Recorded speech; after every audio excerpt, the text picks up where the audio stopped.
तर रावसाहेब दानवे आणि चंद्रकांत पाटील हे भाजपचे नेते सध्या राजभवनावर पोहोचलेले आहेत। थोड्याच वेळात या ठिकाणी महत्त्वाचे हे तीनही नेते म्हणजे शिंदे, फडणवीस आणि अजित पवार 3च्या सुमारास पोहोचतील झालेले आहे उद्याचे शपथविधीची आणि तीनही नेते सध्या बैठक करणार आहेत थोड्याच वेळामध्ये आणि त्यानंतर सत्ता स्थापनेचा दावा करणार आहोत। शिवसेनेचा आमदार म्हणून काय नेमकी भूमिका वाटते आणि मुख्यमंत्री म्हणून देवेंद्र फडणवीस यांचं नाव निश्चित झाल्याचं कळतं। होय ना, त्यांचं गटनेतेपदी निवडणूक झालेली आहे। निवड झाल्यामुळे ते आता मुख्यमंत्री होत आहेत हे निश्चित आहे त्यांच्या इकडून। तर त्यांच्या आमच्या शुभेच्छा राहतील आणि आता महायुतीचं सरकार उद्या स्थापित होते, त्यामध्ये मुख्यमंत्री दोन्ही उपमुख्यमंत्री शपथ घेतील। अदरवाईज काय आणखीन पुढं कोणाकोणाला देणार आहेत ते अजून काही कळलेलं नाही आहे, परंतु ते बसल्यानंतर मला वाटतं ठरल किती लोकांना देणार किंवा काय। शिवसेनेच्या नेत्यांची एक आग्रही अशी भूमिका होती की एकनाथ शिंदे पुन्हा एकदा मुख्यमंत्री व्हावेत, मात्र त्यानंतर ज्या काही चर्चा झाल्या आणि देवेंद्र फडणवीस हेच मुख्यमंत्री होणार अशी जेव्हा चर्चा निश्चित झाली त्यानंतर गृहमंत्री म्हणून तरी हे ते जे काही पद आहे ते एकनाथ शिंदे यांना मिळावं असं देखील बोललं जात होतं, मात्र ते सुद्धा पद देवेंद्र फडणवीस यांच्याकडेच राहणार असल्याचं कळतं। ते काय अजून कल्पना नाही आहे, ते आता मुख्यमंत्री दोन्ही उपमुख्यमंत्री ही जी काय आपली साखळी आहेत तर ते चर्चा करतील, त्यातून वाटाघाटीतून जे काही मिळेल होईल ते होईल, चांगलं होईल असं आम्हाला वाटतंय।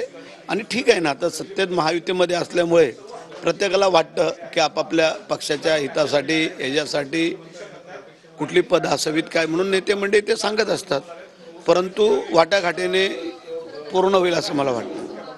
एक मुख्यमंत्री आणि दोन उपमुख्यमंत्री हे जवळपास निश्चित झालेलं आहे, मात्र पहिला जो काही मंत्रिमंडळ विस्तार होईल त्यामध्ये कोणाकोणाला संधी मिळेल, कोणते नवे चेहरे असतील याची चर्चा आहे। तुम्ही स्वतः इच्छुक आहात, काय अपेक्षा आहे आणि उद्या तुमचं नाव त्या व्यासपीठावरती मंत्रिमंडळामध्ये पाहायला मिळेल का?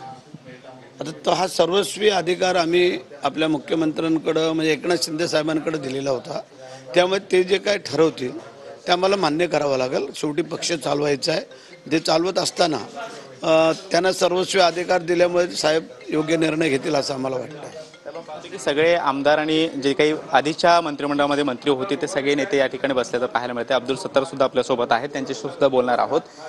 उद्या शपथविधी होतो आहे, तीनही नेत्यांची थोड्याच वेळामध्ये महत्त्वाची बैठक आहे आणि जी उरली सुरली चर्चा आहे, अंतिम चर्चा ती आता थोड्याच वेळामध्ये होणार आहे। तुम्ही मागच्या सरकारमध्ये कॅबिनेट मंत्री होतात, कशा पद्धतीची भावना आता व्यक्त करत?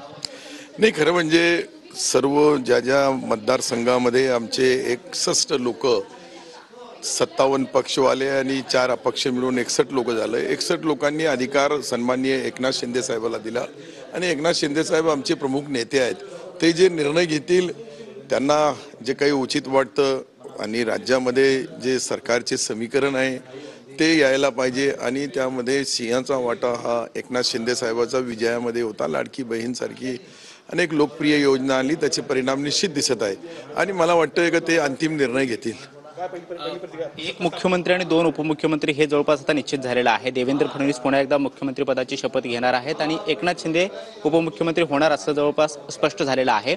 मंत्रिमंडळ बाकीचा जो विस्तार होईल त्यामध्ये नव्या चेहऱ्यांना संधी मिळेल का आणि जे आधी मंत्री राहिलेले आहेत त्यांची कोणाकोणाची नावं असतील असं वाटतंय?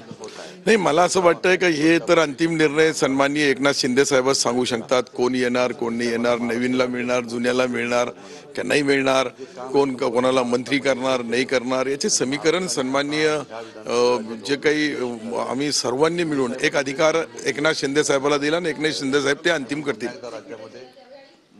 गृहमंत्री पद या पदासाठी कुठेतरी आग्रही भूमिका शिवसेनेची होती आणि एकनाथ शिंदे यांना ते पद मिळावं यासाठी सुद्धा काही नेत्यांनी भूमिका बोलून दाखवलेली होती, मात्र ते पद सुद्धा देवेंद्र फडणवीस यांच्याकडेच राहणार असल्याचं कळतंय। कुठल्या महत्त्वाच्या पदासंदर्भात एकनाथ शिंदे यांच्यासाठी चर्चा झालेली आहे? उपमुख्यमंत्री पदाबरोबरच आणखी कुठलं मंत्रिपद त्यांच्याकडे असू शकतं? नाही, हे तिन्ही नेते आताच अर्ध्या तासानंतर बसतील आणि अर्ध्या तासामध्ये त्यांच्या मंत्रिमंडळाच्या मध्ये कोण कोणाला काय खाता द्यायचं आहे, कसं द्यायचं आहे, कशा पद्धतीने द्यायचं आहे त्याचा अंतिम निर्णय घेतील आणि ते अंतिम निर्णय झाला काही एकदा कॅबिनेट